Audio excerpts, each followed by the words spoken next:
Thank you very much. Thank you very, very much. Wow. And thank you, Dana. Thank you, Kid Rock, sometimes referred to as Bob. And thank you, Lee, right from the beginning. Thank you very much. What a talent. What a beautiful, beautiful song. Thank you. Friends, delegates, and fellow citizens, I stand before you this evening with a message of confidence, strength, and hope. 4 months from now, we will have an incredible victory, and we will begin the 4 greatest years in the history of our country. Together, we will launch a new era of safety, prosperity, and freedom for citizens of every race, religion, color, and creed. The discord and division in our society must be healed. We must heal it quickly. As Americans, we are bound together by a single fate and a shared destiny. We rise together or we fall apart. I am running to be president for all of America, not half of America, because there is no victory in winning for half of America. So tonight, with faith and devotion, I proudly accept your nomination for President of the United States. Thank you.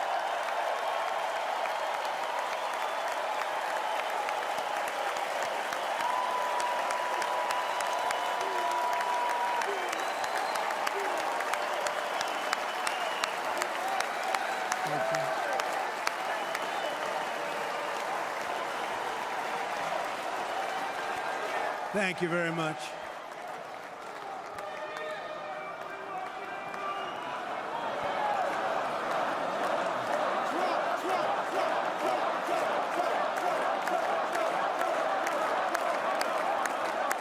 Thank you very much. And we will do it right. We're going to do it right. Let me begin this evening by expressing my gratitude to the American people for your outpouring of love and support following the assassination attempt at my rally on Saturday.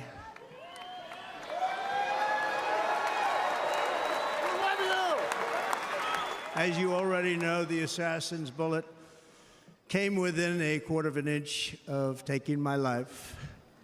So many people have asked me, what happened? Tell us what happened, please. And therefore, I will tell you exactly what happened, and you'll never hear it from me a second time because it's actually too painful to tell. It was a warm, beautiful day in the early evening in Butler Township in the great Commonwealth of Pennsylvania.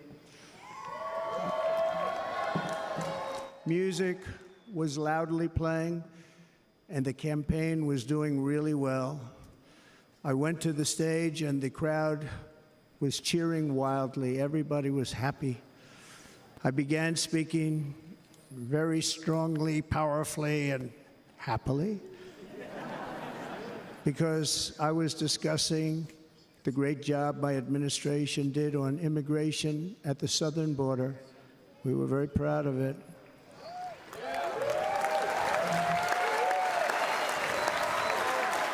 Behind me and to the right was a large screen that was displaying a chart of border crossings under my leadership. The numbers were absolutely amazing. In order to see the chart, I started to, like this, turn to my right and was ready to begin a little bit further turn, which I'm very lucky I didn't do, when I heard a loud whizzing sound and felt something hit me really, really hard on my right ear. I said to myself, wow, what was that? It can only be a bullet. and moved my right hand to my ear, brought it down. My hand was covered with blood, just absolutely blood all over the place. I immediately knew it was very serious, that we were under attack, and in one movement proceeded to drop to the ground. Bullets were continuing to fly as very brave Secret Service agents rushed to the stage, and they really did. They rushed to the stage.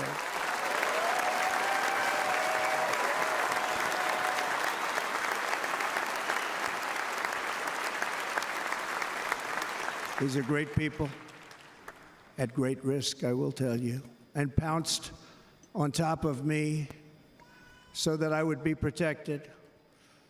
There was blood pouring everywhere, and yet, in a certain way, I felt very safe because I had God on my side. I felt that.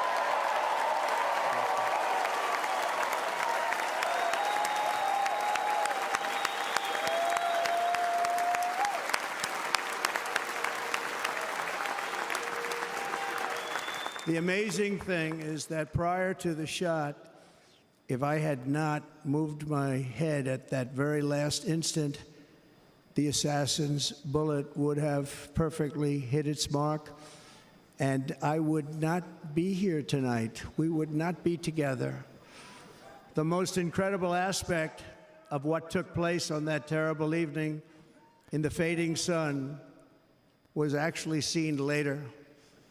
In almost all cases, as you probably know, and when even a single bullet is fired, just a single bullet, and we had many bullets that were being fired, crowds run for the exits or stampede, but not in this case. It's very unusual.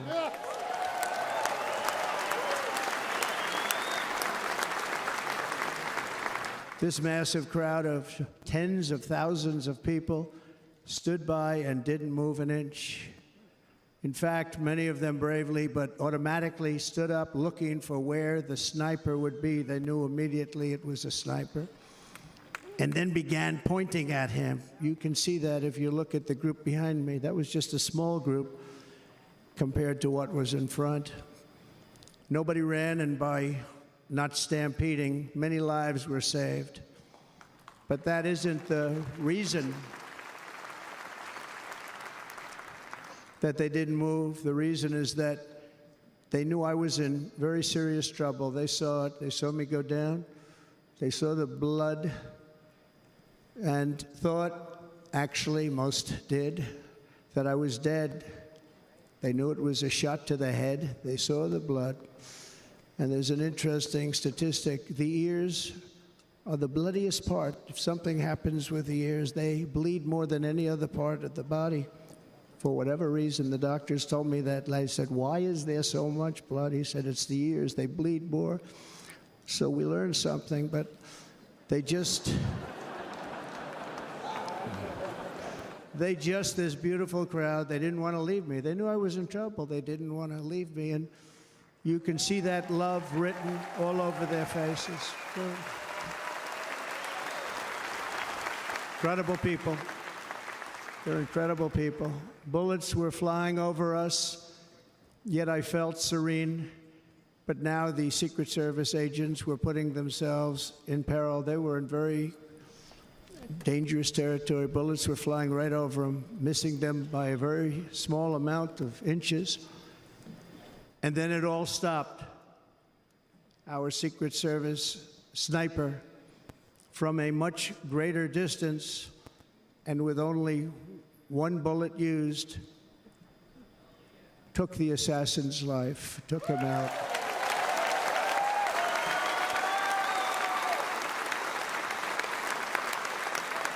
I'm not supposed to be here tonight.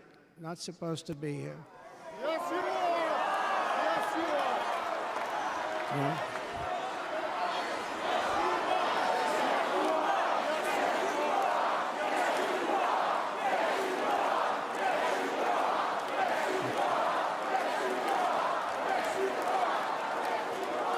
Thank you. But I'm not. And I'll tell you, I stand before you in this arena only by the grace of Almighty God.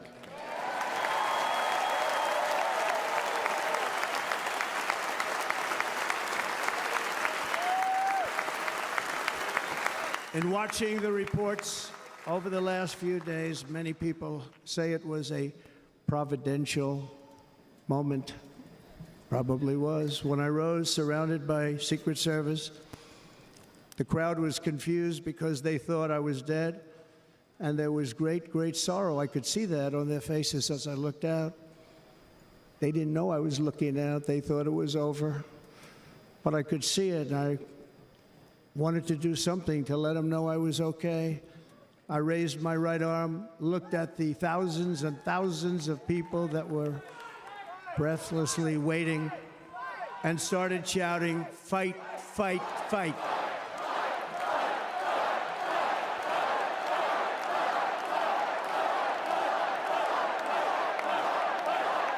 Thank you. Once my clenched fist went up, and it was high into the air. You've all seen that. The crowd realized I was okay and roared with pride for our country like no crowd I have ever heard before. Never heard anything like it. For the rest of my life, I will be grateful for the love shown by that giant audience of patriots that stood bravely on that fateful evening in Pennsylvania.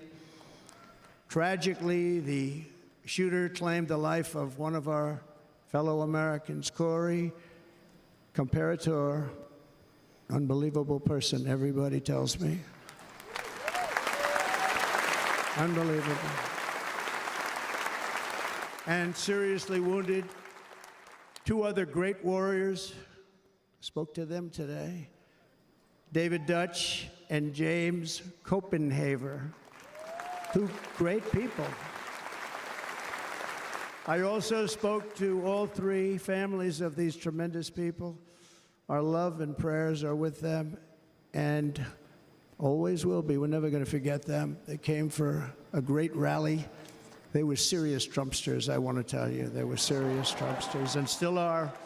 But Corey, unfortunately, we have to use the past tense. He was incredible. He was a highly respected former fire chief, respected by everybody. Was accompanied by his wife, Helen, incredible woman. I spoke to her today, devastated, and two precious daughters. He lost his life selflessly acting as a human shield to protect them from flying bullets. He went right over the top of them and was hit. What a fine man he was.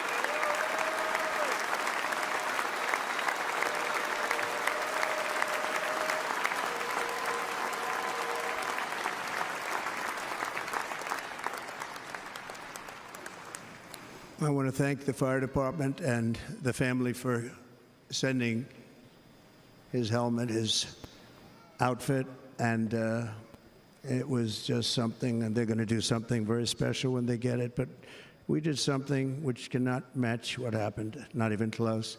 But I am very proud to say that over the past few days, we've raised $6.3 million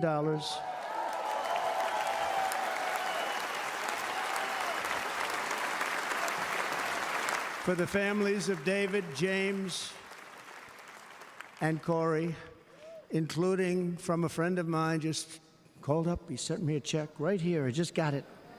$1 million from Dan Newland. Thank you, Dan.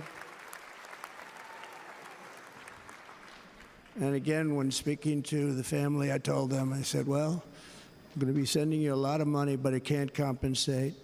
They all said the same thing. You're right, sir. We appreciate so much what you're doing, but nothing can take the place in the case of Corey. And the other two, by the way, they were very, very seriously injured, but now they're doing very well. They're going to be okay.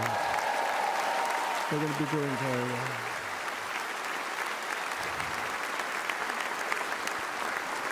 They're warriors. So now I ask that we observe a moment of silence in honor of our friend Corey.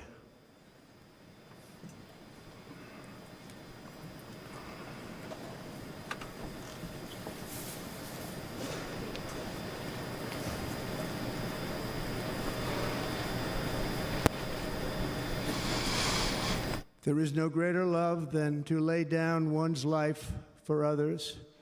This is the spirit that forged America in her darkest hours, and this is the love that will lead America back to the summit of human achievement and greatness. This is what we need. Despite such a heinous attack, we unite this evening more determined than ever. I am more determined than ever, and so are you. So is everybody in this room.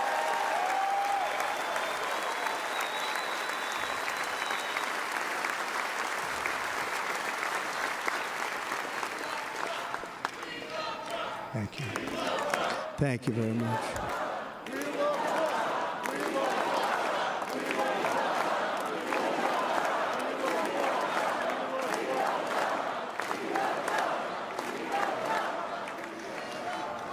Our resolve is unbroken and our purpose is unchanged to deliver a government that serves the American people better than ever before. Nothing will stop me in this mission because our vision is righteous and our cause is pure. No matter what obstacle comes our way, we will not break, we will not bend, we will not back down, and I will never stop fighting for you, your family, and our magnificent country. Never.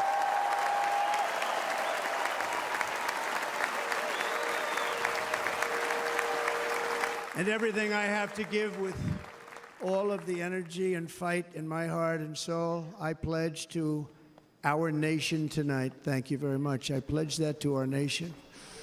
We're going to turn our nation around, and we're going to do it very quickly. Thank you.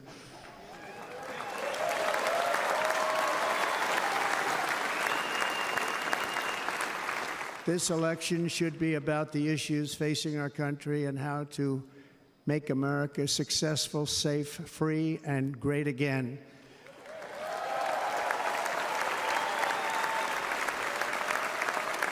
In an age when our politics too often divide us, now is the time to remember that we are all fellow citizens. We are one nation under God, indivisible, with liberty and justice for all.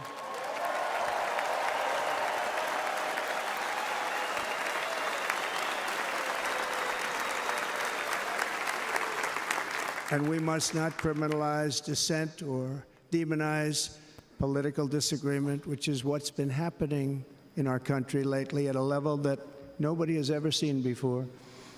In that spirit, the Democrat Party should immediately stop weaponizing the justice system and labeling their political opponent as an enemy of democracy. Especially since that is not true. In fact, I am the one saving democracy for the people of our country.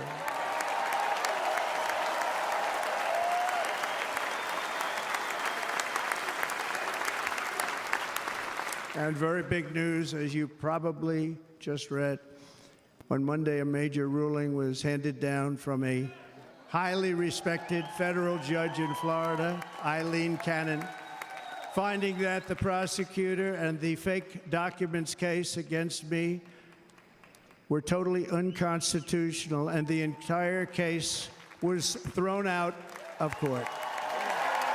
With all of that publicity, thrown out of court. If Democrats want to unify our country, they should drop these partisan witch hunts, which I have been going through for approximately 8 years. And they should do that without delay and allow an election to proceed that is worthy of our people. We're going to win it anyway, but worthy of our people. On this journey, I am deeply honored to be joined by my amazing wife, Melania.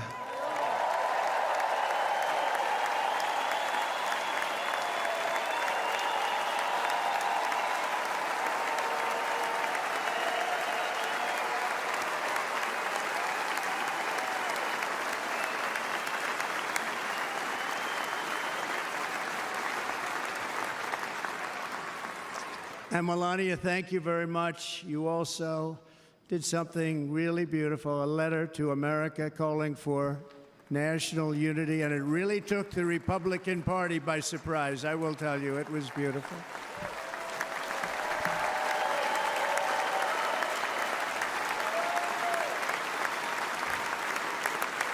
In fact, some very serious people said that we should take that letter and put it as part of the Republican platform. That would be an honor, wouldn't it?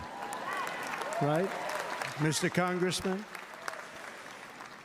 But it captivated so many, so I also want to thank my entire family for being here. Don, Kimberly, Ivanka and Jared, Eric and Lara, Tiffany and Michael, Barron. We love our Barron.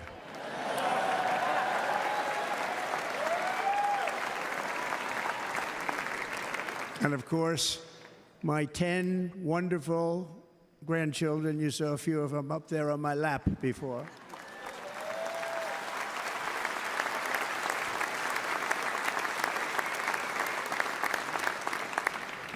And how good was Dana? Was Dana good?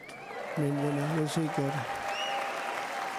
He was on probably the only vacation he's had in about, maybe ever, because he works, but about 10 years with his wife, very far away. I won't tell you where, but very, very far away, beautiful place. And my people called, and he said, I won't be able to do it. This is many, many years. I promised my wife I can't do it. And they came in, they said, Dana won't be able to do it, because he was my first, second, and third choice. I said, well, that's too bad, but I understand he's away, and it's good. It's good for him. And that was it. About 30 minutes later, she came back in, sir, Dana just called, he's going to do it. And his wife, she said, you can't turn him down, you just can't do it, you have to go. That's a good wife.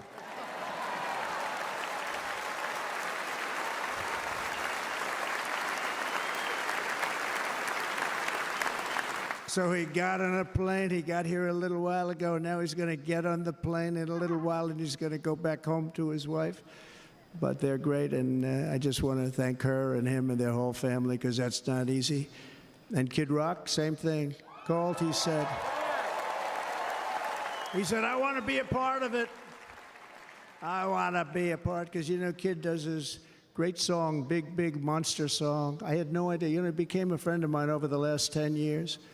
And he's amazing. Everyone loves him. I didn't even know how big he was. He has rallies. 35, 40,000 people he gets every time he goes out.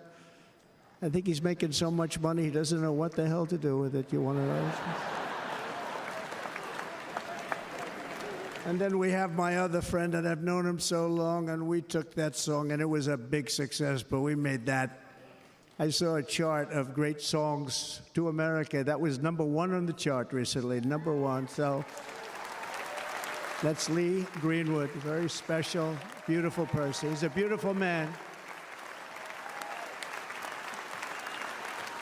But they all wanted to be here. They called. And how about the Hulkster? How good was he? Is he up?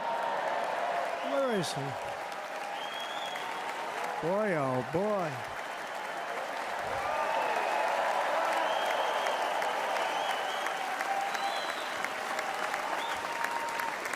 They may call that entertainment. I know about entertainment, but when he used to lift a 350-pound man over his shoulders and then bench press him 2 rows into the audience, I say maybe entertainment, but he is one strong son of a gun. I will tell you, I watched it many times.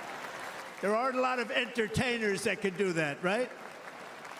You were fantastic. Thank you very much. Followed by Eric. What was that all about? Boy, that was good. I didn't want to really come up here.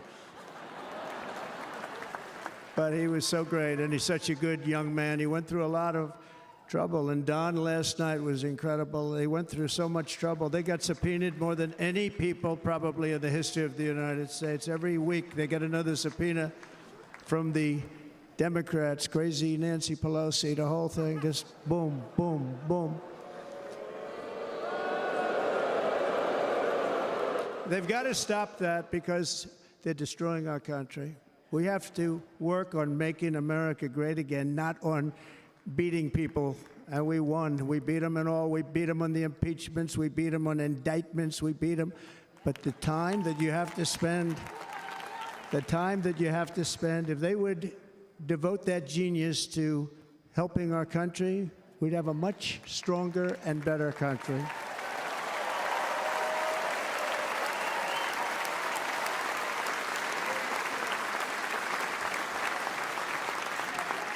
And Jason, the biggest star in country music. Jason, thank you for being here. Jason, thank you very much. Jason Aldean, he's good. I like his wife even better, by the way. She's here. Thank you, Jason. But I'm thrilled to have a new friend and partner fighting by my side. The next Vice President of the United States, the current Senator from Ohio, J.D. Vance, and his incredible wife, Usha.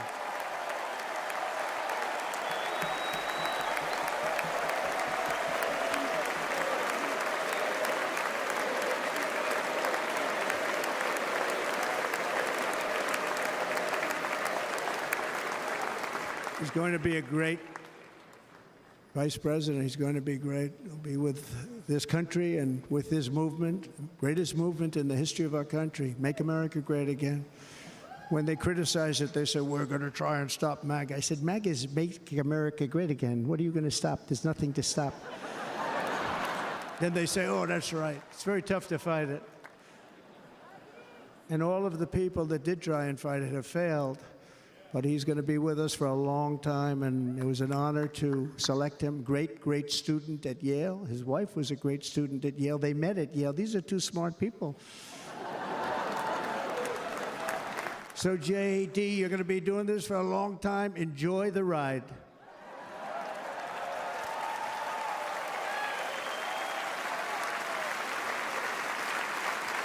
And a very special thank you to the extraordinary people of Milwaukee and the great state of...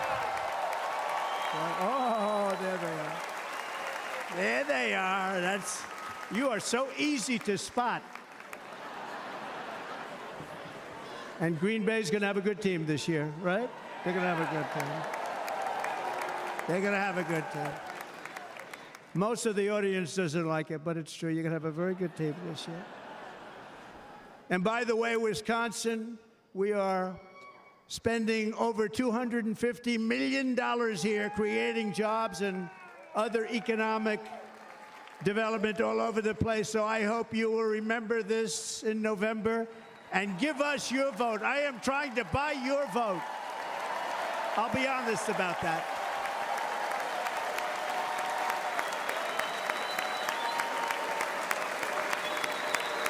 And I promise we will make Wisconsin great again. We're going to make it so. Thank you, Mr. Governor. Thank you very much. Thank you. I'm here tonight to lay out a vision for the whole nation. To every citizen, whether you're a young or old man or woman, Democrat, Republican, or independent, black or white, Asian or Hispanic, I extend to you a hand of loyalty and of friendship. Together we will lead America to new heights of greatness like the world has never seen before. We were right there in the first term. We got hit with COVID. We did a great job. Nobody knew what it was, but nobody's ever seen an economy pre-COVID. And then we handed over a stock market that was substantially higher than just prior to COVID. Coming in, did a great job. Never got credit for that. We got credit for the war and defeating ISIS and so many things, the great economy, the biggest tax cuts ever, the biggest regulation cuts ever, the creation of Space Force, the rebuilding of our military. We did so much. We did so much. Right to try. Right to try is a big deal. We got right to try. They were trying to get that for 52 years. Somebody's terminally ill, and hopefully there's nobody in this audience, but it does happen a lot. They're terminally ill and they can't use our new space-age drugs and other things that we are way ahead. We have the greatest doctors in the world, the greatest laboratories in the world, and you can't do it. They've been trying to get that approved for 52 years. Wasn't that easy? The insurance companies didn't want to do it. They didn't want the risk. The labs didn't want to do it because if it didn't work, people are pretty far down the line toward death. They didn't want to do it. The doctors didn't want to have it on their records, so I got everybody into an office. 52 years they tried. Sounds simple, but it's not. And I got them to agree that somebody that needs it will, instead of going to Asia or Europe or someplace, or if you have no money going home and dying, just die. We got them to sign an agreement, agree to it, where they're not going to sue anybody. They're going to get all of this stuff. They're going to get it really fast. And what's happened is we're saving thousands and thousands of lives. It's incredible. Right to try. It's a great feeling. Under our leadership, the United States will be respected again. No nation will question our power. No enemy will doubt our might. Our borders will be totally secure. Our economy will soar. We will return law and order to our streets, patriotism to our schools, and importantly, we will restore peace, stability, and harmony all throughout the world. But to achieve this future, we must first rescue our nation from failed and even incompetent leadership. We have totally incompetent leadership. This will be the most important election in the history of our country. Under the current administration, we are indeed a nation in decline. We have an inflation crisis that is making life unaffordable, ravaging the incomes of working and low-income families, and crushing, just simply crushing our people like never before. They've never seen anything like it. We also have an illegal immigration crisis, and it's taking place right now as we sit here in this beautiful arena. It's a massive invasion at our southern border that has spread misery, crime, poverty, disease, and destruction to communities all across our land. Nobody's ever seen anything like it. Then there's an international crisis, the likes of which the world has seldom been part of. Nobody can believe what's happening. War is now raging in Europe and the Middle East. A growing specter of conflict hangs over Taiwan, Korea, the Philippines, and all of Asia. And our planet is teetering on the edge of World War III. And this will be a war like no other war because of weaponry. The weapons are no longer army tanks going back and forth shooting at each other. These weapons are obliteration. It's time for a change. This administration can't come close to solving the problems. We're dealing with very tough, very fierce people. They're fierce people. And we don't have fierce people. We have people that are a lot less than fierce, except when it comes to cheating on elections and a couple of other things. Then they're fierce. Then they're fierce. So tonight, I make this pledge to the great people of America. I will end the devastating inflation crisis immediately, bring down interest rates, and lower the cost of energy. We will drill, baby, drill.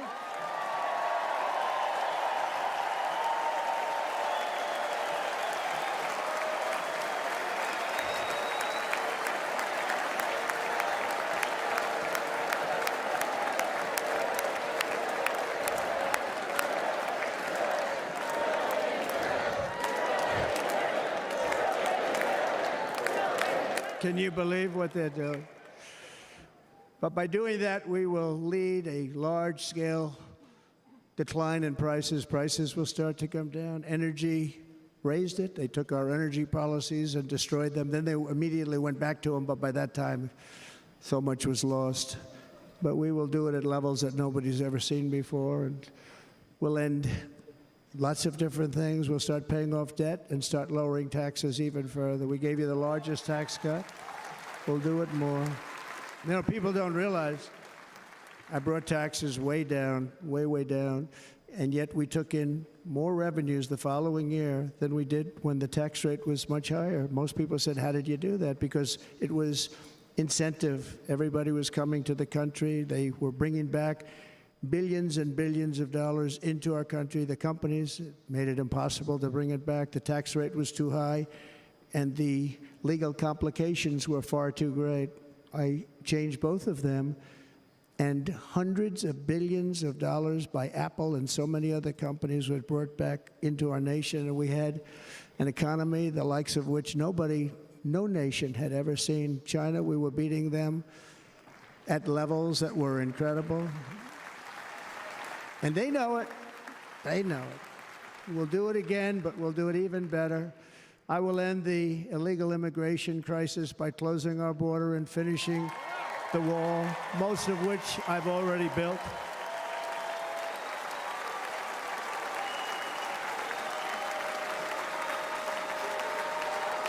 On the wall, we were dealing with a very difficult Congress, and I said, oh, that's okay, we won't go to Congress. I call it an invasion. We gave our military almost $800 billion.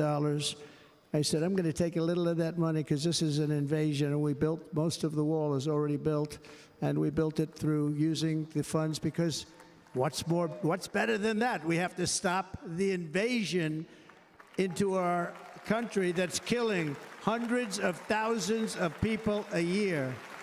We're not going to let that happen. I will end every single international crisis that the current administration has created, including the horrible war with Russia and Ukraine, which would have never happened if I was president, and the war caused by the attack on Israel, which would have never happened if I was president. Iran was broke. Iran had no money. Now Iran has $250 billion. They made it all over the last 2.5 years. They were broke. I watched the other day on a show called Deface the Nation. Has anyone seen it?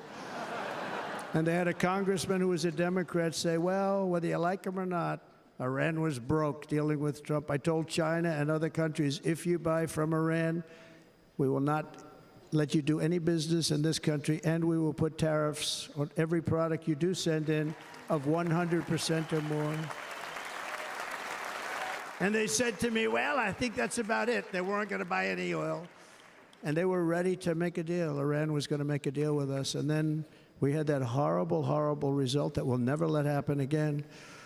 The election result, we're never going to let that happen again. They used COVID to cheat. We're never going to let it happen again. And they took off all the sanctions, and they did everything possible for Iran. And now Iran is very close to having a nuclear weapon, which would have never happened. This is a shame what this administration, the damage that this administration has done. And I say it often, if you took the 10 worst presidents in the history of the United States, think of it, the 10 worst, added them up, they will not have done the damage that Biden has done. I'm only going to use the term once. Biden. I'm not going to use the name anymore, just one time. The damage that he's done to this country is unthinkable. It's unthinkable.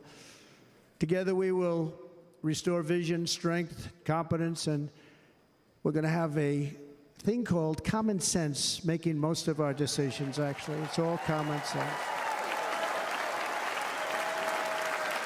Just a few short years ago, under my presidency, we had the most secure border and best economy in the history of our country, in the history of the world. We had the greatest economy in the history of the world.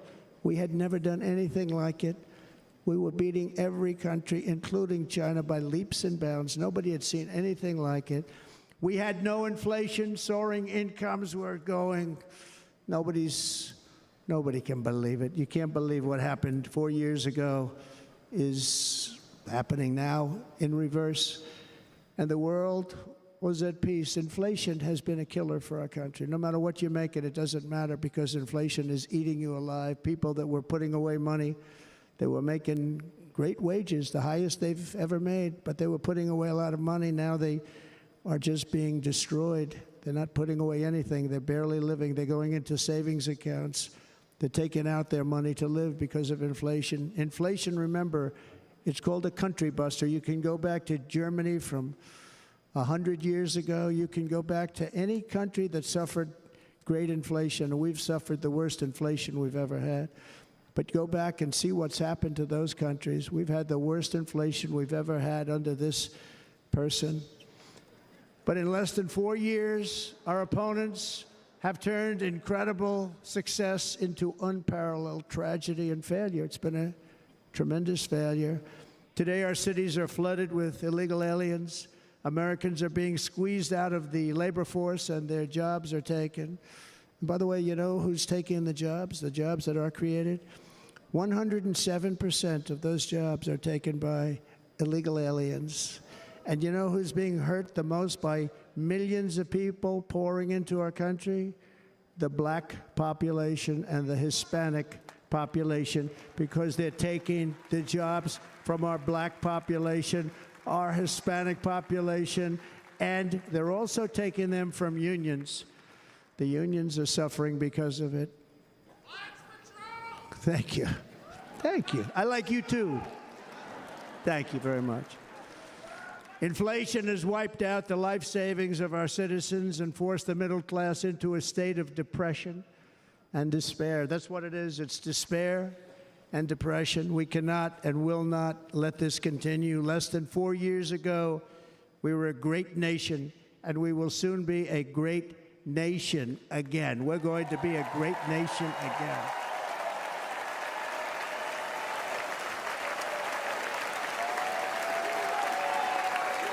Thank you. With proper leadership, every disaster we are now enduring will be fixed, and it will be fixed very, very quickly.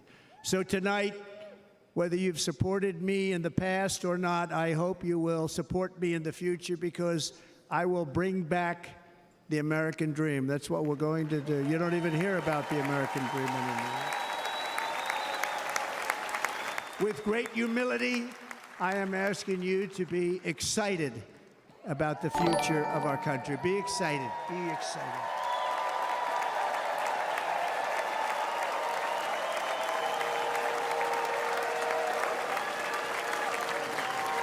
And by the way, the news reports, look at all of those big networks. Look at them. They're all here.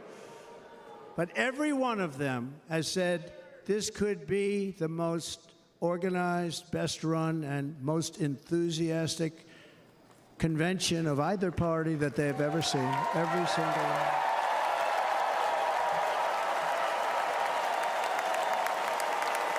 And it's true. It's true. And there's love in the room. There's great love in the room.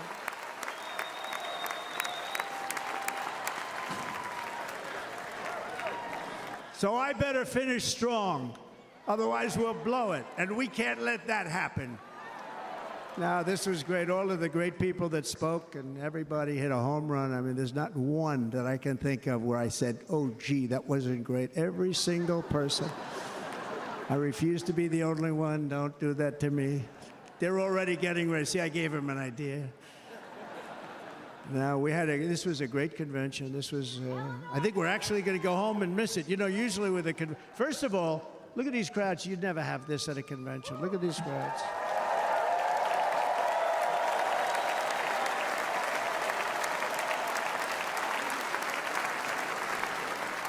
Love. It's about love. This week, the entire Republican Party has formally adopted an agenda for America's renewal, and you saw that agenda.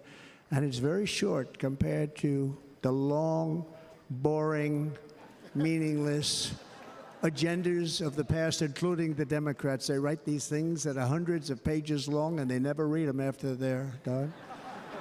In their case, fortunately, they don't read them because they're pretty bad. It's a series of bold promises that we will swiftly implement when you give us a Republican House And Mr. Speaker, thank you very much. We have our great Speaker of the House with us tonight. Mr. Speaker, thank you very much. Thank you. A Republican Senate, we have many senators here, and send me back to our beautiful White House just a few short months from now. We're talking about just months. It can't come fast enough. We have to get it done. First, we must get economic relief to our citizens. Starting on day one, we will drive down prices and make America affordable again. We have to make it affordable. It's not affordable. People can't live like this. Under this administration, our current administration, groceries are up 57%, gasoline is up 60 and 70%, mortgage rates have quadrupled. And the fact is, it doesn't matter what they are because you can't get the money anyway. You can't buy houses. Young people can't get any financing to buy a house. The total household costs have increased an average of $28,000 per family under this administration. Republicans have a plan to bring down prices and bring them down very, very rapidly. By slashing energy costs, we will in turn reduce the cost of transportation, manufacturing, and all household goods. So much starts with energy. And remember, we have more liquid gold under our feet than any other country by far. We are a nation that has the opportunity to make an absolute fortune with its energy. We have it, and China doesn't. Under the Trump administration, just 3.5 years ago, we were energy independent, but soon we will actually be better than that. We will be energy dominant and supply not only ourselves, but we will supply the rest of the world with numbers that nobody has ever seen, and we will reduce our debt, $36 trillion. We will start reducing that, and we will also reduce your taxes still further. Next, and by the way, they want to raise your taxes 4 times, think of it. And all my life, I grew up watching politicians. I always loved politics, I guess. I was on the other side. I'd watch and they were always talking about, we will give you a tax cut. We will give you a tax cut. My whole life I was watching, I will give you a tax cut, right, Mr. Congressman? That's all they talked about. This is the only administration that said, we're going to raise your taxes by 4 times what you're paying now, and people are supposed to vote for them? I've never heard it. You're paying too much. We're going to reduce your taxes still further. We gave you the biggest one, as I said. We're going to give you more, and it's going to lead to tremendous growth. We want growth in our country. That's what's going to pay off our debt.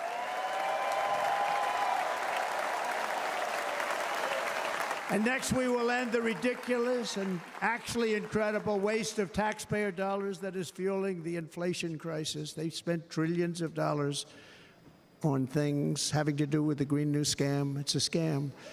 And that's caused tremendous inflationary pressures in addition to the cost of energy. And all of the trillions of dollars that are sitting there not yet spent, we will redirect that money for important projects like roads, bridges, dams, and we will not allow it to be spent on meaningless green new scam ideas.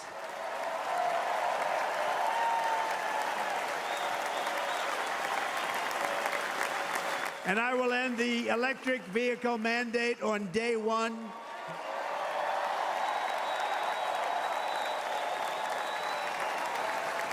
Thereby saving the U.S. auto industry from complete obliteration, which is happening right now, and saving U.S. customers thousands and thousands of dollars per car. And right now, as we speak, large factories just started are being built across the border in Mexico. So with all the other things happening on our border, and they're being built by China to make cars and to sell them into our country. No tax, no anything. The United Auto Workers ought to be ashamed for allowing this to happen. And the leader of the United Auto Workers should be fired immediately. And every single auto worker, union and non-union, should be voting for Donald Trump, because we're going to bring back car manufacturing, and we're going to bring it back fast.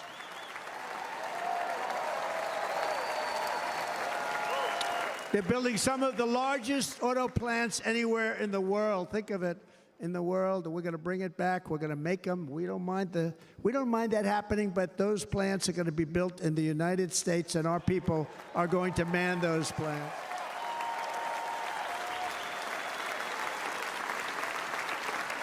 And if they don't agree with us, we'll put a tariff of approximately 100 to 200% on each car, and they will be unsellable in the United States. We have long been taken advantage of by other countries. And think of it, oftentimes these other countries are considered so-called allies. They've taken advantage of us for years. We lose jobs, we lose revenue, and they gain everything and wipe out our businesses, wipe out our people. I stopped it for 4 years. I stopped it. And we're really ready to make changes like nobody had seen before. And remember, USMCA, I got rid of NAFTA, the worst trade deal ever made, and replaced it with USMCA, which is, they say, the best trade deal ever made. Actually, probably the best trade deal was the deal I made with China, where they buy $50 billion worth of our product. They were buying nothing. They buy $50 billion worth. They had to. But I don't even talk about it because of COVID. I don't even mention it, frankly, because of what happened with the China virus.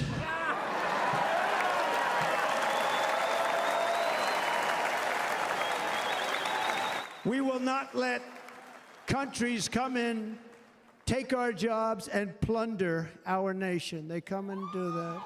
They plunder our nation. The way they will sell their product in America is to build it in America. Very simple. Build it in America and only in America.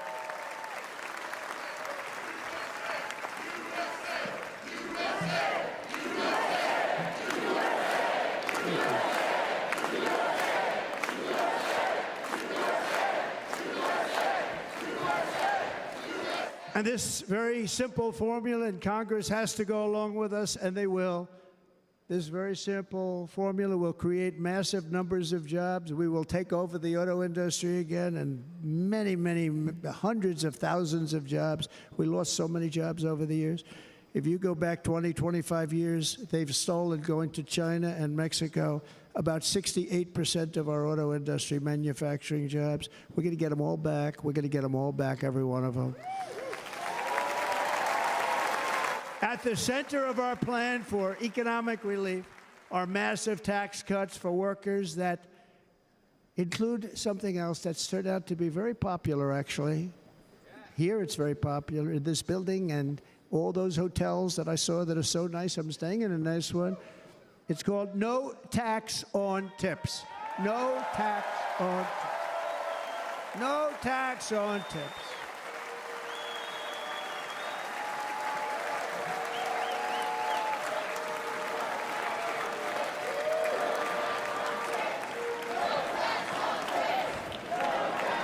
I got that by having dinner recently in Nevada, where we're leading by about 14 points. Hello. I'll see you there very soon, everybody. And we're having dinner at a beautiful restaurant in the Trump building on the Strip, and it's a great building, and the waitress comes over. How's everything going? A really nice person. How's everything? Oh, sir, it's so tough. The government's after me all the time on tips, tips, tips. I said, well, they give you cash. Would they be able to find him? She said, actually, and I didn't know this, she said, very little cash is given. It's all put right on the check. And they come in and they take so much of our money, it's just ridiculous. And they don't believe anything we say. And they've just hired, as you know, 88,000 agents to go after him even more. And I said, this shows the level of my, most people go out, they hire consultants, they pay them millions of dollars. But I said to her, let me just ask you a question. Would you be happy if you had no tax on tips? She said, what a great idea. I got my information from a very smart waitress. That's better than spending millions of dollars. And everybody loves it. Waitresses and caddies and drivers and everybody. It's a large group of people that are being really hurt badly. They make money, let them keep their money. I'm going to protect Social Security and Medicare. Democrats are going to destroy Social Security and Medicare because all of these people, by the millions they're coming in, they're going to be on Social Security and Medicare and other things, and you're not able to afford it. They are destroying your Social Security and your Medicare. Under my plan, incomes will skyrocket, inflation will vanish completely, jobs will come roaring back, and the middle class will prosper like never, ever before, and we're going to do it very rapidly.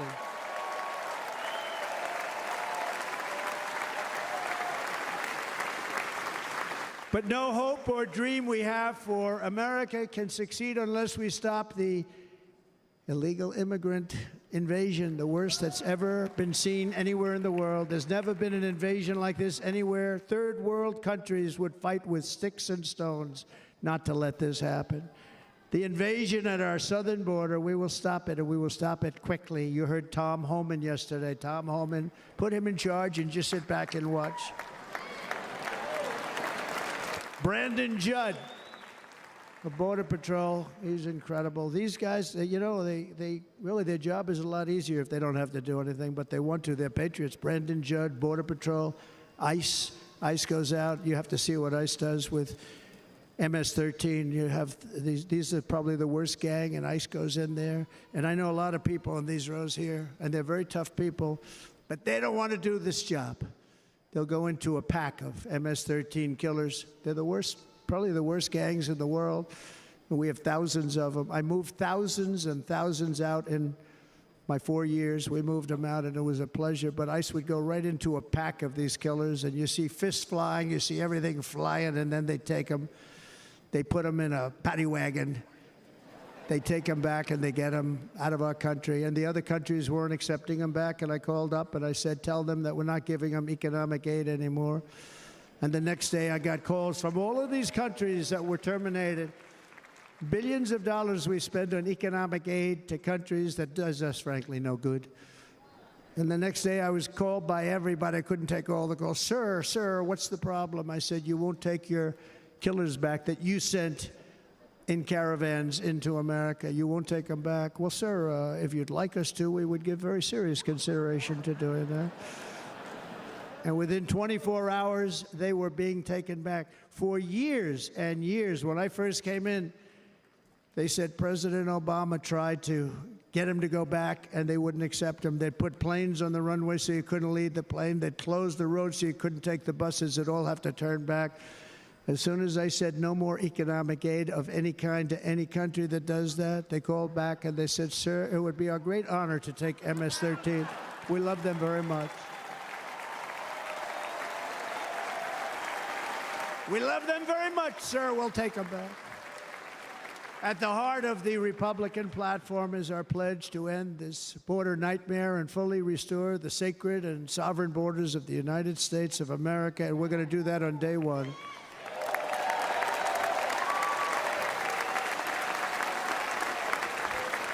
That means two things on day one, right? Drill, baby, drill, and close our borders.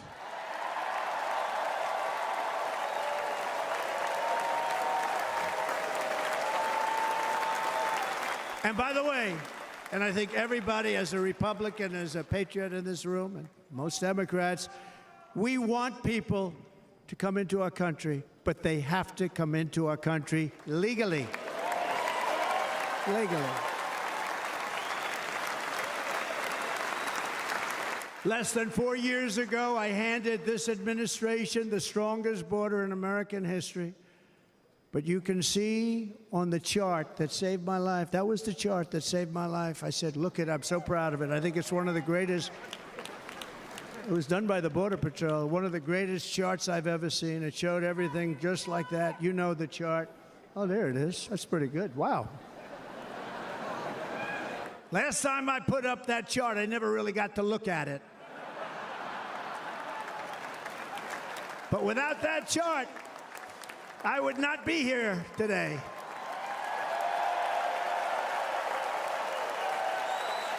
Never got to look at it.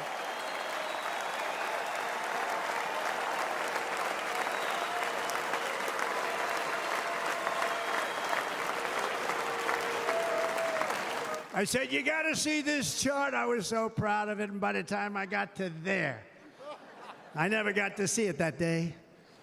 But I'm seeing it now, and I was very proud. And if you look at the arrow in the bottom, that's the lowest level, the one on the bottom, heavy red arrow. That's the lowest level of illegal immigrants ever to come into our country in recorded history, right there. Right there. And that was my last week in office. And then you see what happened after I left. Look at the rest. And if you go out a little bit further, it's getting to be a little bit old, but I love it anyway, right? But you can go much higher with those numbers. Look what happened right after that.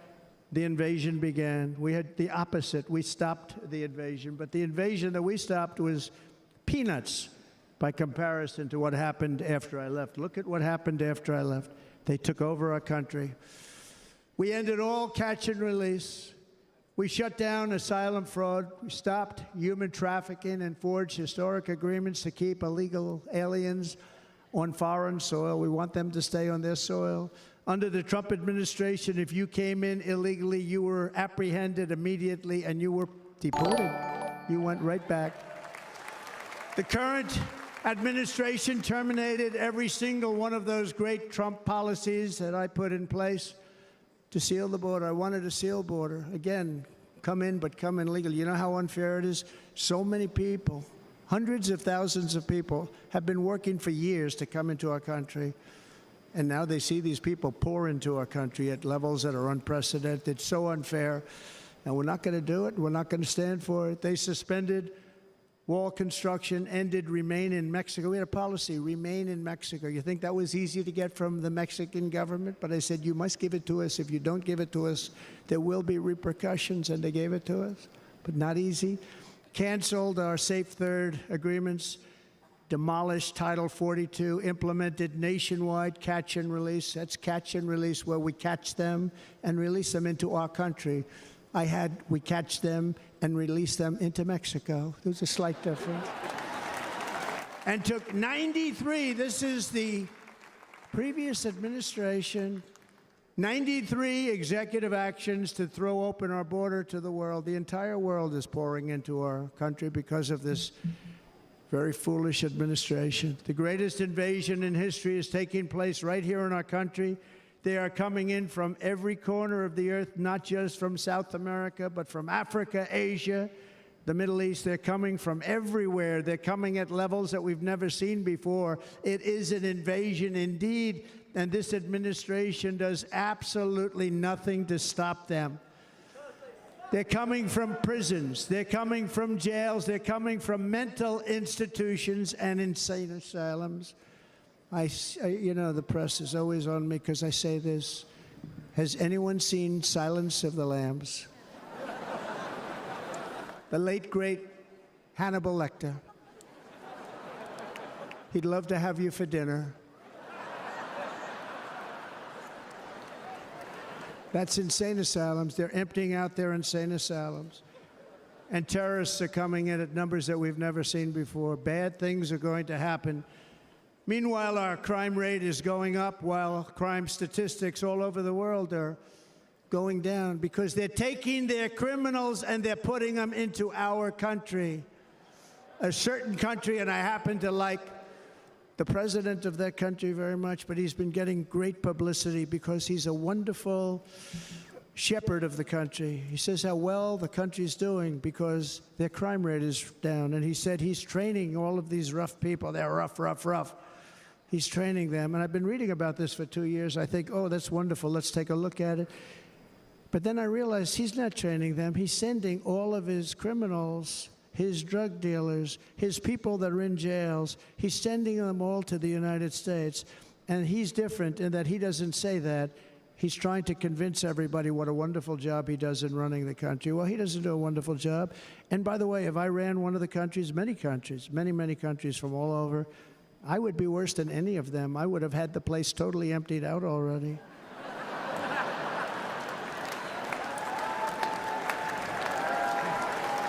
But we become a dumping ground for the rest of the world, which is laughing at us. They think we're stupid. And they can't believe that they're getting away with what they're getting away with, but they're not going to be getting away with it for long. That's what I can tell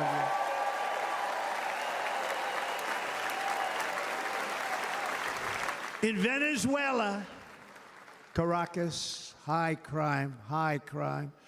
Caracas, Venezuela, really a dangerous place, but not anymore.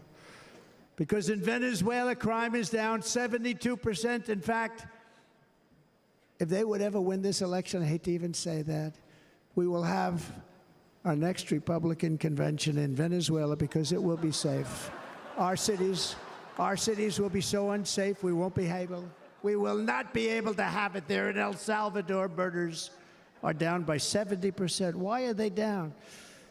Now, he would have you convinced that because he's trained murderers to be wonderful people. No. They're down because they're sending their murderers to the United States of America. This is going to be very bad. And bad things are going to happen, and you're seeing it happen all the time. That's why, to keep our families safe, the Republican platform promises to launch the largest deportation operation in the history of our country. Even larger than that of President Dwight D. Eisenhower from many years ago. You know, he was a moderate, but he believed very strongly in borders. He had the largest deportation operation we've ever had. Just recently, I spoke to the grieving mother of Jocelyn Nungary, a wonderful woman, a precious 12-year-old girl from Houston who last month was tied up, assaulted, and strangled to death after walking to the convenience store just a block away from her house. Her body was dumped near the side of the road in a shallow creek, found by some onlookers who couldn't believe what they had witnessed. Charged with Jocelyn's heinous murder are 2 illegal aliens from Venezuela who came across our border, were in custody, and were then released into the country by this horrible, horrible administration that we have right now. I also met recently with the heartbroken mother and sister of Rachel Morin. Rachel was a 37-year-old mom of 5 beautiful children who was brutally raped and murdered while out on a run. She wanted to keep herself in good shape. It was very important to her. She was murdered. The monster responsible first killed another woman in El Salvador before he was led into America by the White House. This White House let them in. He then attacked a 9-year-old girl and her mother in a home invasion in Los Angeles before murdering Rachel in Maryland. Traveled all throughout the country, doing tremendous damage. Rachel's mother will never be the same. I spent time with her. She will never be the same. I've also met with the wonderful family of Laken Riley, the brilliant 22-year-old nursing student. She was so proud of being first in her class, who was out for a jog on the campus of the University of Georgia when she was assaulted, beaten, and horrifically killed. Yet another American life was stolen by a criminal alien set free by this administration. And these were incredible people we're talking about. These were incredible people who died. Tonight, America, this is my vow. I will not let these killers and criminals into our country.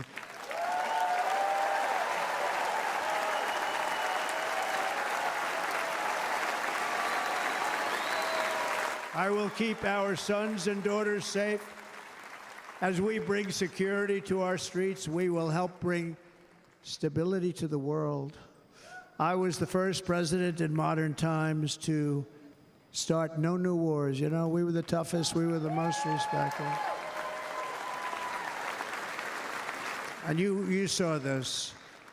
Hungry, strong country, run by a very powerful, tough leader. He's a tough guy. Press doesn't like him because he's tough. And he came out recently. They were asking him at an interview, the whole world is exploding. What's happening? What's going on? Viktor Orban, Prime Minister of Hungary, very tough man. He said, I don't want people coming into my country and blowing up our shopping centers and killing people.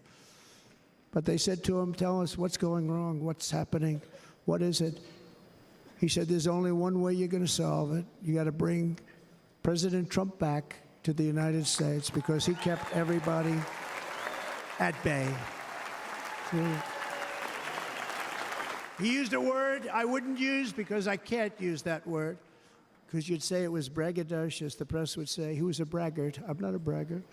But Viktor Orban said it.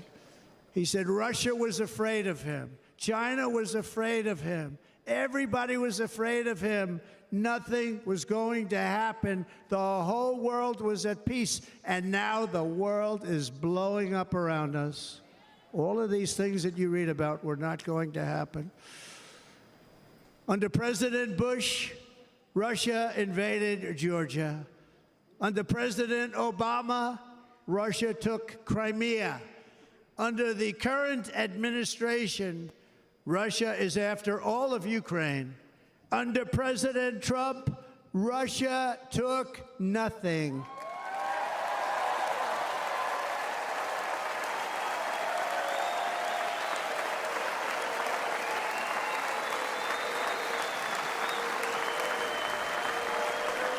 We defeated 100% of ISIS in Syria and Iraq, something that was said to take 5 years, sir. It'll take 5 years, sir. We did it in a matter of a couple of months. We have a great military. Our military is not woke. It's just some of the fools on top that are woke.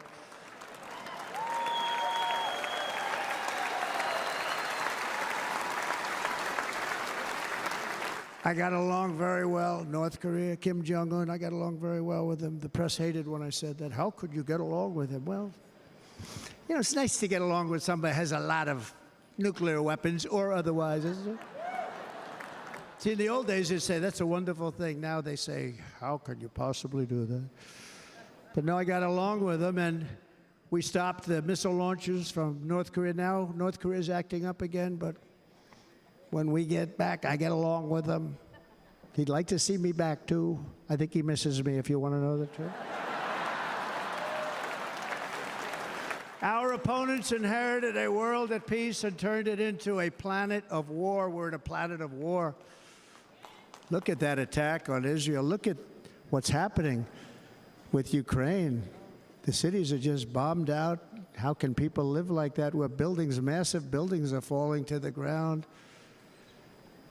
It began to unravel with the disastrous withdrawal from Afghanistan, the worst humiliation in the history of our country. We have never had a humiliation like that. 13 heroic U.S. service members were tragically and needlessly killed. 45 others were horrifically wounded. Nobody ever talks about them. No arms, no legs, face explosions, horrifically wounded.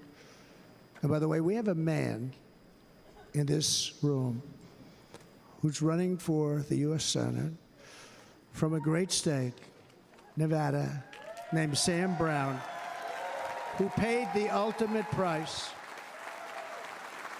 Thank you, Sam. Thank you, Sam. Thank you. He paid the biggest price probably ever paid by anybody that is running for office, and I think he's going to do great. He's running against a person that is not good, not respected, a total lightweight. But Sam, I think, paid, really, we were talking about it with some of the senators that are working so hard for Sam, but he paid the biggest price of any senator ever to run for the Senate. I don't think anybody's ever what he did. He was a real hero, a really great person. And he's running, and I hope that everybody gets out and votes for Sam Brown.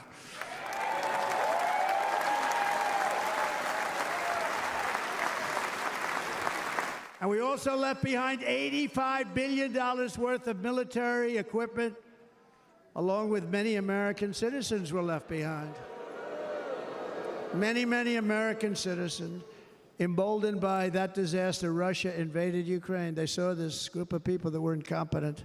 We took the soldiers out first. No, we're going to take the soldiers out second. If they would have followed my plan, we had a great plan. But the plan only kicked in if they did everything perfectly. And they weren't doing things perfectly, so we said it doesn't kick in. You know, 18 months in Afghanistan, we didn't have one, so they were killing them left and right, snipers. And I spoke to the head of the Taliban. You've heard this story. Abdul, still there, still the head of the Taliban. The press got on me, why would you speak to him? I said, because that's where the killing is. I don't have to speak to somebody that has nothing to do with it. And I told him, don't ever do that. Don't ever do that again. Don't ever, ever do that again. You've got to stop. Because during the Obama administration, many great people and soldiers, but a lot of soldiers were being killed from long distance. I said, if you keep doing that, you're going to be hit harder than anybody's ever been hit by a country before.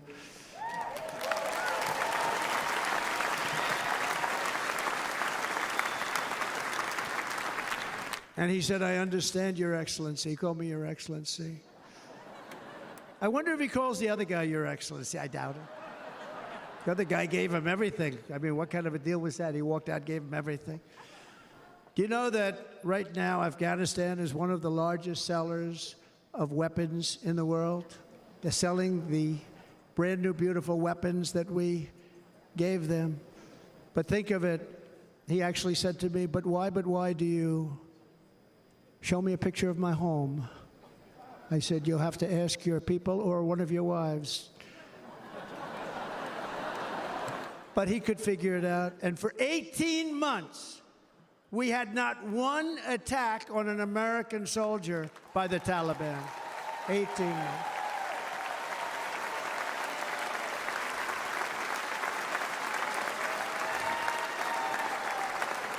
And then we had that horrible day where soldiers were killed. I was not there because of a ridiculous election.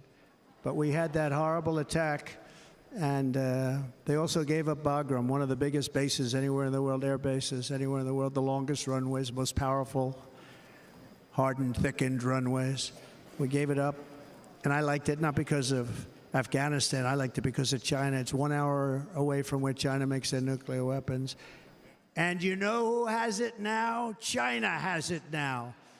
We were keeping that.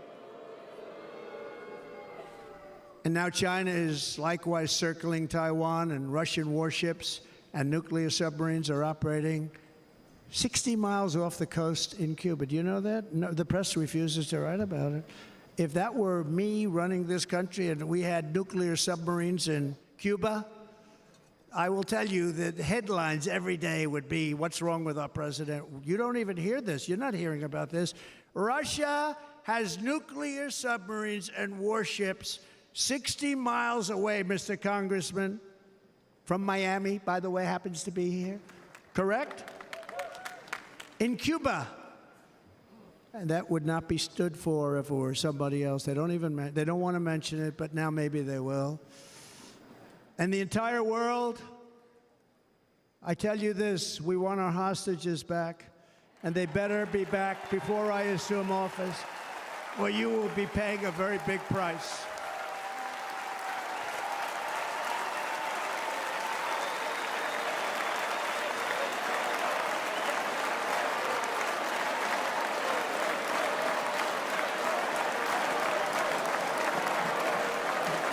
With our victory in November, the years of war, weakness, and chaos will be over. I don't have wars. I had no wars other than ISIS, which I defeated, but that was a war that was started. We had no wars. I could stop wars with a telephone call. I could stop wars with just a telephone call.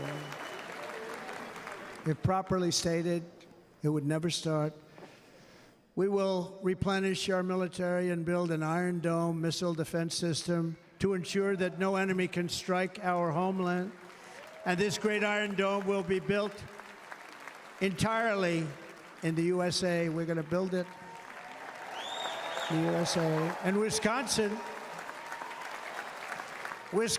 just like I gave you that massive ship contract, and you're doing a very nice job, Governor, right? Thank you, Governor. And they're doing a great job. In fact, I had a little design change, and we gave them a tremendous for essentially what we used to call destroyers. These are now the most beautiful. They look like yachts. I said, we have to take the bow, and we have to make it a little nicer and a little point at the top instead of a flat nose.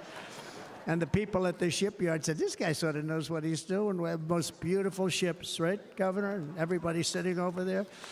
And it was a big contract that everybody wanted. I gave it to Wisconsin, but we're going to have a lot of that built right here in the state of Wisconsin and all other states.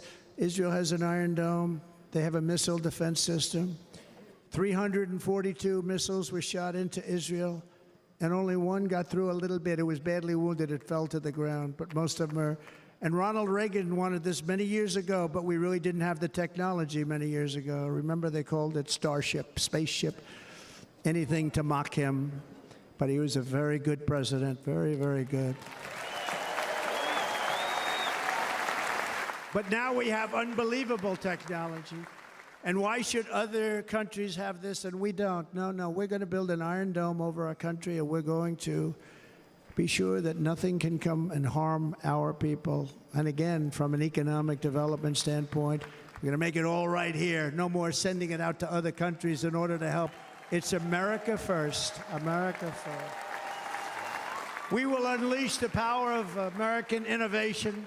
And as we do, we will soon be on the verge of finding the cures to cancer, Alzheimer's disease, and many other diseases. We're going to get to the bottom of it. You remember this gentleman that I don't want to mention other than one time I had to, because when you say the 10 worst, I had to do it. I didn't want anybody to be confused. But this man said, we're going to find the cure to cancer. Nothing happened. We're going to get to the cure for cancer and Alzheimer's and so many other things. We're so close to doing something great. But we need a leader that will let it be done. We will not have men playing in women's sports. That will end immediately.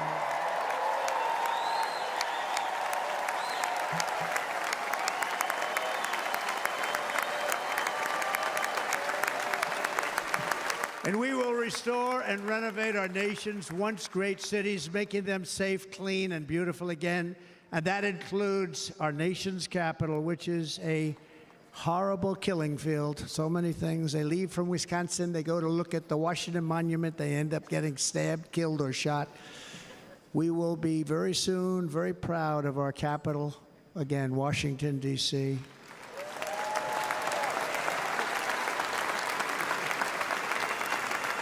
America is on the cusp of a new golden age, but we will have the courage to seize it. We're going to take it. We're going to make it a current. We're going to bring this into a golden age like never seen before. Remember this, China wants to do it. Japan wants to do it. All of these countries want to do it. We have to produce massive amounts of energy if we're going to produce the new. If you look at some of the things that have been done and some of the things that we're going to do, but AI needs literally twice the electricity that's available now in our country. Can you imagine? But instead, we're spending places where they recharge electric cars. They built 8 chargers at a certain location toward the Midwest. 8 chargers for $9 billion. Think of them as a tank for filling up your gas. Think of it. They spent $9 billion on 8 chargers, 3 of which didn't work. And if you were going to do this all over our country, this crazy electric mandate, if you're going to do this all, and by the way, I'm all for electric. They have their application. But if somebody wants to buy a gas-powered car, gasoline-powered car, or a hybrid, they're going to be able to do it. And we're going to make that change on day 1.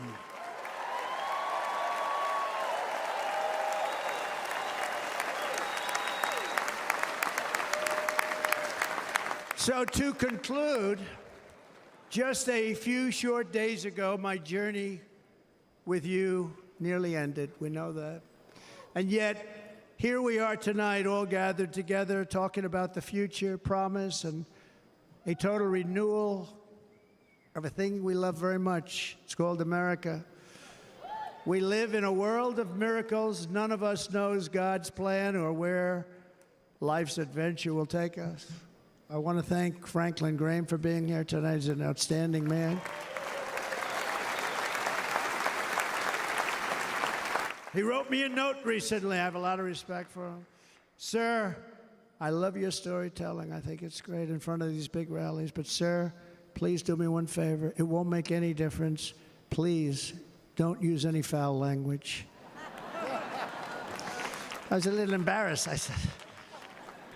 He said, it won't make any difference. Actually, it does. The story's not quite as good, but I've been very good. The story is not quite as good, to be honest. I've got to have a little talk with Franklin, but he was great. He's a great gentleman. His father was so incredible, Billy Graham. My father used to love taking me to see Billy Graham. My father would take me to see Billy Graham at Yankee Stadium. He had the biggest rallies you've ever seen. He was a good rally guy, too. But he'd get up, and he was a fantastic guy. My father loved Billy Graham. But I love Franklin Graham. I think Franklin's been fantastic, and I'm working so hard to adhere to his note to me. I'm working hard on it, Franklin.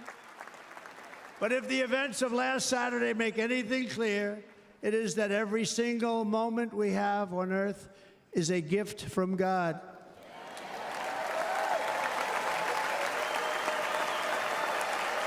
We have to make the most of every day for the people and for the country that we love. The attacker in Pennsylvania wanted to stop our movement, but the truth is the movement has never been about me. It has always been about you. It's your movement. It's the biggest movement in the history of our country by far. Can't be stopped. It can't be stopped. It has always been about the hardworking, patriotic citizens of America. For too long, our nation has settled for too little. We settled for too little. We've given everything to other nations, to other people. You have been told to lower your expectations and to accept less for your families. I am here tonight with the opposite message. Your expectations are not big enough. They're not big enough. It is time to start expecting and demanding the best leadership in the world, leadership that is bold, dynamic, relentless, and fearless. We can do that. We are Americans. Ambition is our heritage. Greatness is our birthright. But as long as our energies are spent fighting each other, our destiny will remain out of reach, and that's not acceptable. We must instead take that energy and use it to realize our country's true potential and write our own thrilling chapter of the American story. We can do it together. We will unite. We are going to come together, and success will bring us together.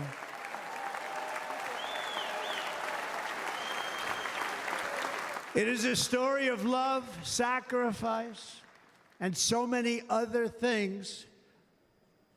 And remember the word, devotion. It's unmatched devotion. Our American ancestors crossed the Delaware, survived the icy winter at Valley Forge, and defeated a mighty empire to establish our cherished republic. They fought so hard, they lost so many. They pushed thousands and thousands of miles across a dangerous frontier, taming the wilderness to build a life and a magnificent home for their family. They packed their families into covered wagons, trekked across hazardous trails, scaled towering mountains, and braved rivers and rapids to stake their claim on the wide open, new, and very beautiful frontier. When our way of life was threatened, American patriots marched onto the battlefield, raced into enemy strongholds, and stared down death and stared down those enemies to keep alive the flame of freedom. At Yorktown, Gettysburg, and Midway, they joined the roll call of immortal heroes. So many just so many heroes, so many great, great people. And we have to cherish those people. We can't forget those people. We have to cherish those people.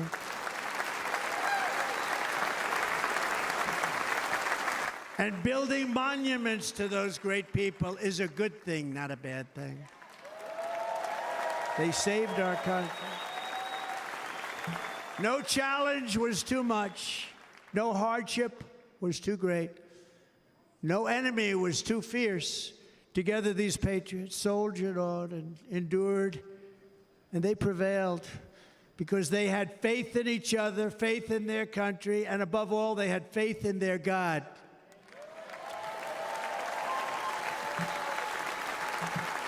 Just like our ancestors, we must now come together, rise above past differences. Any disagreements have to be put aside and go forward, united as one people, one nation, pledging allegiance to one great, beautiful, I think it's so beautiful, American flag. Tonight I ask for your partnership, for your support, and I am humbly asking for your vote. I want your vote. It's going to make our country great again. Every day I will strive to honor the trust you have placed in me, and I will never, ever let you down. I promise that. I will never let you down. To all of the forgotten men and women who have been neglected, abandoned, and left behind, you will be forgotten no longer. We will press forward, and together we will win, win, win.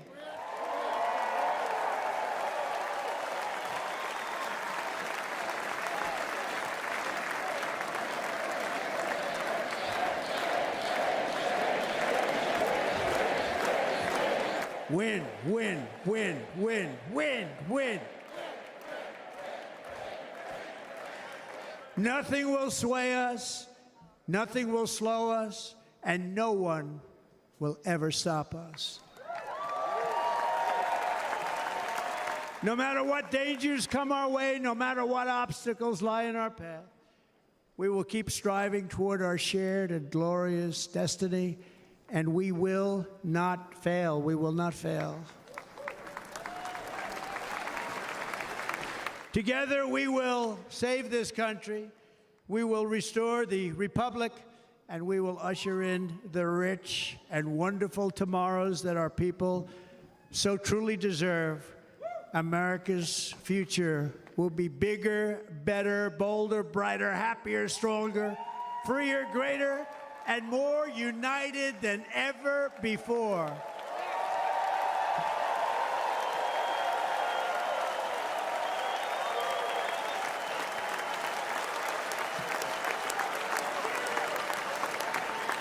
And quite simply put, we will very quickly make America great again.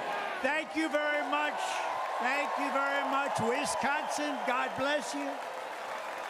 God bless you, Wisconsin, and God bless the United States of America, our great country. Thank you very much, everybody. Thank you.